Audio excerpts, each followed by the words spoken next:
በጥቁር ሰሌዳ ላይ አንደኛ ተብሎ ሲጻፍ ስምህ ከዚህ በፊት የማይጠፋ ከሆነ ጎበዝ የሚለው ቃል እንደ ስምህ አብሮህ ካደገ ዛሬ እዚህ ቢሮ ውስጥ ስትቀመጥ ለምን እንደሚጨንቅህ አውቃለሁ። በዙሪያ ያሉ ሰዎች ሁሉ እሱ እኮ ልዩ ነው ይሉሃል፣ ይሏችኋል። አንተ ግን በቢሮ ወንበር ላይ ተቀምጠ የኮምፒውተሩን ስክሪን እያየህ የልብ ትርታ ሲጨምር ይሰማሃል። ለምን መሰለ? ምክንያቱም አንተ የምታውቀውና እነሱ የሚያውቁት ሰው የተለያዩ ናቸው ብለህ ታምናለህ። በየቀኑ ጠዋት ስትነሳ ዛሬስ ይነቃብኝ ይሆን የሚል ስጋት ይከተልሃል።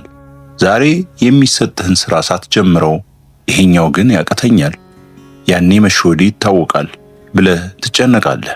ይህ ስሜት እንደ ሌባ ወይም አታላይ እንዲሰማ ያደርጋል። በራስህ ጥረት የደረስክበትን ቦታ፣ በራስህ ላብ ያመጣኸውን ውጤት በአጋጣሚ የመጣ ወይም ሰዎችን አታልዬ ያገኘሁት ብለህ እንድታስብ ያደርግሃል። ሰዎች ሲያመሰግኑህ በውስጥህ ትሳቀቃለህ። ቢያውቁኝ ኖሮ እንዲህ አይሉኝም ነበር ትላለህ። ይህ በሥራ ቦታ ያለው የኢምፖስተር ሲንድሮም መንስኤው ዛሬ የምትሠራው ሥራ ሳይሆን ትላንት በልጅነት የተሸከምከው ጎበዝ የመባል ከባድ ካባ ነው። ዛሬ የምንሰባብረው ይሄንን ጭምብል ነው። በስኬት ውስጥ ያለህን ስቃይ፣ በሳቅህ ውስጥ ያለህን ፍርሃት እንጋፈጠዋለን። ይህ ቪዲዮ ላንተ ነው። ለዛ ጎበዝ ልጅ ተብሎ ላደገውና ዛሬ በቂ አይደለሁም በሚል እስር ቤት ውስጥ ለታሰረው ማንነትህ። ና ወደ ኋላ እንመለስ፣ ወደዚያች ትንሽ የክፍል ውስጥ ወንበር። መምህሩ ውጤት ሲያነብ ስም ሲጠራ 100 ከመቶ የሚለውን ድምፅ ለመስማት ጆሮህን ቀስረህ ትጠብቃለህ። ያንን ውጤት ይዘህ ቤት ስትገባ የሚጠብቅህ የቤተሰብ ሳቅ፣ የአባትህ ኩራት፣ የእናት ምርቃት። ያኔ ነው አንጎልህ አንድ አደገኛ ኮድ ይጻፈው፣ የኔ ዋጋ የሚለካው በውጤቴ ነው የሚል። ጎበዝ ልጅ ተብለህ ስትጠራ ሳታውቀው አንድ ትልቅ ስምምነት ፈርመሃል። ይሄውም ሁልጊዜ ፍጹም መሆን አለብኝ የሚል ነው። ልጅ እያለህ ለሰራኸው ስህተት ሰው ነው ይሳሳታል የሚል ማስተካከያ አልተሰጠህም። ይልቁንም ካንተ እንዲህ አይጠበቅም የሚል ወቀሳ ነው የደረሰ። ጎበዝ መሆንህ በረከት ሳይሆን እስር ቤት ሆነብህ። አሁን ትልቅ ሰው ሆነህ ሥራ ዓለም ውስጥ ስትገባ ያ የልጅነት ፍርሃት አብሮህ ቢሮ ገብቷል። አንድ ሥራ ሲሰጥህ የምትጨነቀው ሥራው ስለከበደህ አይደለም።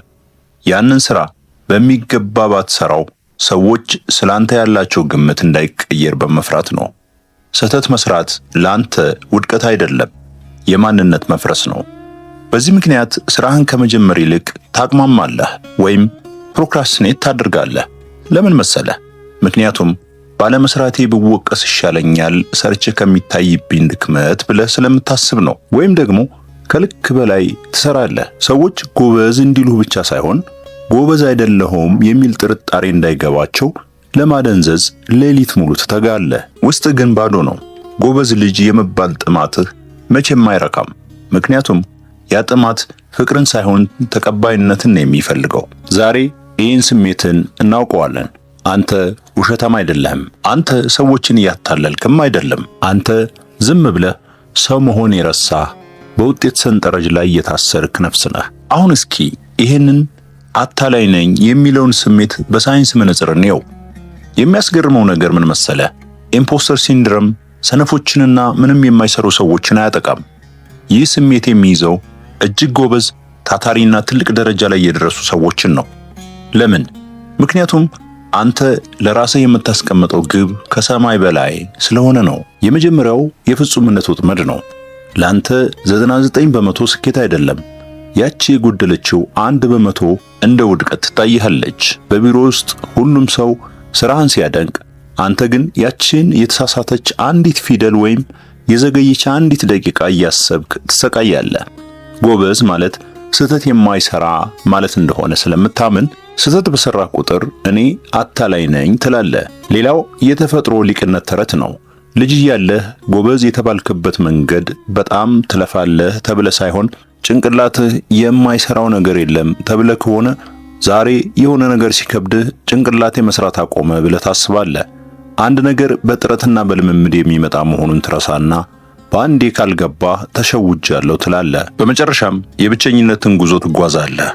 እርዳታ መጠየቅን እንደ ድክመት ታየዋለህ። ጎበዝ ልጅ እርዳታ አይጠይቅም፣ ሁሉንም ነገር ራሱ ነው የሚሰራው የሚል የቆየ ሕግ አለ። ስለዚህ እርዳታ በጠየቅ ቁጥር አቅመ ቢስነቴ ታወቀብኝ ብለህ ትሰጋለህ። እውነታው ግን ይሄ ነው። አንተ እዚህ ቦታ ላይ ያለኸው እነሱ ስለተሸወዱ ሳይሆን አንተ ስለሚገባህ ነው። ያ አታላይ የሚመስል ድምፅ የጥንካሬ ውጤት ነው። ትልቅ ቦታ ላይ ባትሆን ኖሮ ይሄ ስጋት አይኖርህም ነበር። የኢምፖስተር ሲንድሮም መኖር ማለት አንተ እያደግክ መሆንክን፣ ከአቅምህ በላይ እየተጋፋህ መሆንክን የሚያሳይ ምልክት እንጂ የውድቀት ምስክር አይደለም። ታዲያ ከዚህ እስር ቤት እንዴት እንውጣ? ዛሬ ከራስህ ጋር አዲስ ስምምነት የምትፈጥርበት ቀን ነው። መጀመሪያ ጎበዝ ልጅ የመሆንን ኃላፊነት አውርደህ ጣል። ዛሬ በቢሮ ውስጥ ሰው ለመሆን ፍቃድ ስጥ። ሰው ማለት የሚሳሳት፣ የማይረዳው ነገር ያለ፣ በየቀኑ የሚማር ማለት ነው። አላውቅም ማለት ትልቅ ጥንካሬ መሆኑን ተረዳ። ይህን ነገር አላውቀውም እስኪያሳዩኝ ስትል ያ ተደብቆ የነበረው አታላይ ማንነት ይሞታል። ምክንያቱም አታላይ የሚኖረው በሚስጥር ውስጥ ነው። አንተ ግን እውነቱን አውጥተዋል። ሁለተኛ፣ ሂደቱን ከውጤቱ ለየው። ያመጣው ውጤት ብቻ ሳይሆን የፈሰሰው ላብህ፣ የደከምክባቸው ሌሊቶች፣ የተማርካቸው ትምህርቶች ሁሉ ያንተ ናቸው። ስኬትህ የአጋጣሚ ውጤት አይደለም፣ የሺህ ውሳኔዎችህ ውጤት ነው። ስህተት ስትሰራ እኔ ደካማ ነኝ አትበል። ይልቁንም ይህ ሥራ አልተሳካም በል። ማንነትን ከሥራው ለየው። ሶስተኛ፣ ያችን ትንሽ ልጅ ወይም ልጅነትን አናግራት።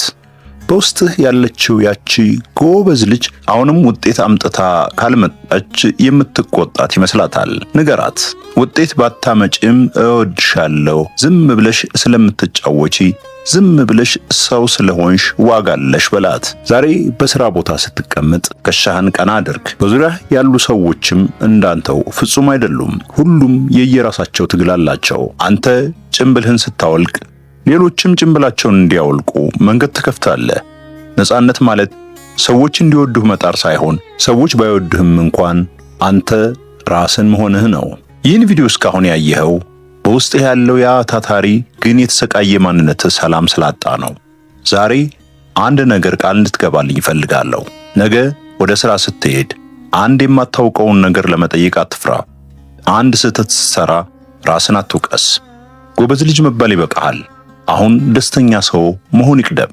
ይህን ስሜት የምታውቀው ከሆነ አሁንም በውስጥህ እንደ አታላይ የሚሰማ ከሆነ ኮሜንት ላይ ሰው ነኝ፣ እሳሳታለሁ የሚለውን ቃል ጻፍልኝ። ይህ ቃል ቀላል ይመስላል፣ ግን ካለንበት የጎበዝ ልጅነት እስር ቤት የሚያወጣን ትልቁ መፈክር ነው። ቪዲዮ ለሌሎችም ጎበዝ ለተባሉና ለሚሰቃዩ ጓደኞች እንዲደርስ ሼር አድርገው። ሰብስክራይብ በማድረግ የዚህ ቤተሰብ አባል ሁን። ይህ መስታወት ነው፣ ራስን የምታይበት፣ እውነቱን የምትጋፈጥበት። በሚቀጥለው ቪዲዮ እስክንገናኝ ድረስ ከጭምብል ነፃ የሆነ ሳምንት ይሁንልህ። ሰላም።